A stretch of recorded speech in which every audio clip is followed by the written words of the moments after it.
Turning now our attention to Election Day. The hottest races may be centered on issues rather than candidates. Yeah, voters will elect a governor, a U.S. senator, and congressman. But the 4 amendments that could change the Tennessee Constitution have really kept people talking throughout election season. Let's go to News Channel 5's Emily Luxon in our newsroom and look at these 4 issues. And Emily, these have been confusing for a lot of voters. Yeah, and people normally have strong opinions on issues like taxes and abortion, but they've been telling us here in the newsroom the language on the ballot is very difficult to understand. So tonight, our political analyst Pat Nolan explains what you need to know before you vote. As Tennesseans cast ballots during early voting, many left with questions and concerns. I've seen more voter confusion on these 4 amendments than anything I've ever seen. And I don't know whether they could have been written better or not, but certainly the way they've been written are very confusing to people. To clarify, Amendment 1 would allow the legislature to have more authority to regulate abortions in the state.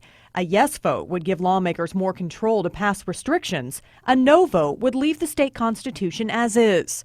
News Channel 5's political analyst Pat Nolan says the issue has resulted in signs and ads from both sides wanting to get their message out. The fight has been very contentious. We've had a lot of money spent.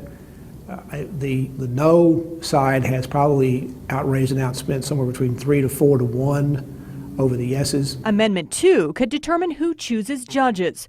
Currently, the governor selects appellate and state Supreme Court judges. If the amendment passes, the governor would appoint a judge and the state legislature would confirm the selection. There are so many groups who are in favor of this. Both governors, both current governor, Governor Haslam, and the previous governor, Governor Bredesen, have both been in favor of this. They've been on television supporting it. Amendment 3 focuses on another hot topic, taxes.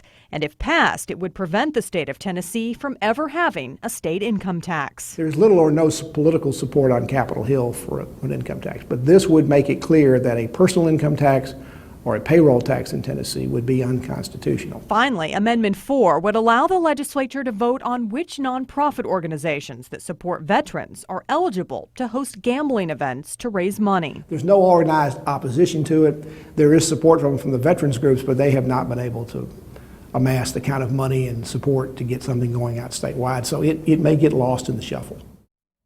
Now keep in mind as you watch the results tomorrow night, if you see an amendment getting more yes votes than no votes, that does not necessarily mean it will pass. For an amendment to pass, the total number of yes votes have to equal half the number of the votes cast in the governor's race plus 1. And of course, we'll continue to keep you updated on that tomorrow night. Back to you. Emily, thanks. Another big item on the ballot tomorrow, of course, the wine and grocery stores vote.